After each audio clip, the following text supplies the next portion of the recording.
آج جب دنیا سائنس، ٹیکنالوجی اور ترقی کے میدان میں آگے بڑھ رہی ہے، تب ایک ملک ہے جو بارود، جنگ، جنون اور خون ریزی کے راستے پر دیوانہ وار دوڑ رہا ہے۔ اسرائیل۔ جی ہاں، اسرائیل، وہ ملک جو اپنی طاقت کے زوم میں حدیں پار کر چکا ہے۔ انسانی سرحدیں، اخلاقی سرحدیں، بین الاقوامی قوانین، سب کو رونتا ہوا ایک ہی چیز پر یقین رکھتا ہے: تباہی۔ پہلے فلسطین، خاص طور پر غزہ، جہاں معصوم بچوں کی لاشیں کھلے میدانوں میں پڑی ہیں، ماؤں کی گودیں اجڑیں اور مسجدوں کے مینار خون سے رنگے گئے۔ پھر شام اور لبنان، جہاں اسرائیلی بمباری نے پہلے سے تباہ حال قوم کو مزید زخم دیے۔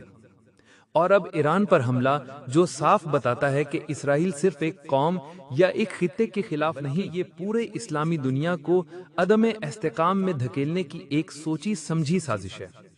لیکن سوال یہ ہے، کیا یہ صرف مسلم دنیا کا مسئلہ ہے؟ نہیں، یہ انسانیت کا مسئلہ ہے، یہ عالمی امن کا مسئلہ ہے۔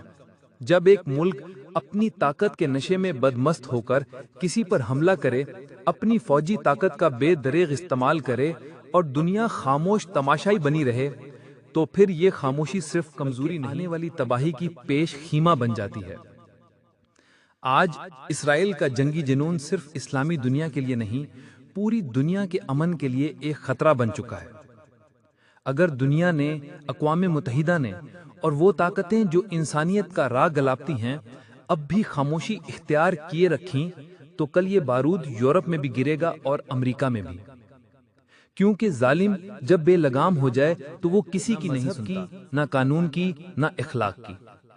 وقت آ گیا ہے کہ دنیا اسرائیل کے خلاف ایک مضبوط، مشترکہ اور واضح موقف اپنائے۔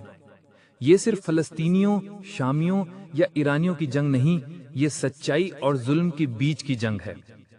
اور اگر ہم آج بھی خاموش رہے تو کل ہماری خاموشی ہمارا سب کچھ چھین لے گی۔ آواز اٹھائیں، سوشل میڈیا پر، اداروں میں، ہر اس جگہ جہاں ظلم کے خلاف ایک لفظ بھی اثر ڈال سکتا ہے۔ کیونکہ آج اگر ہم نہ بولے تو کل شاید بولنے کے قابل بھی نہ رہیں۔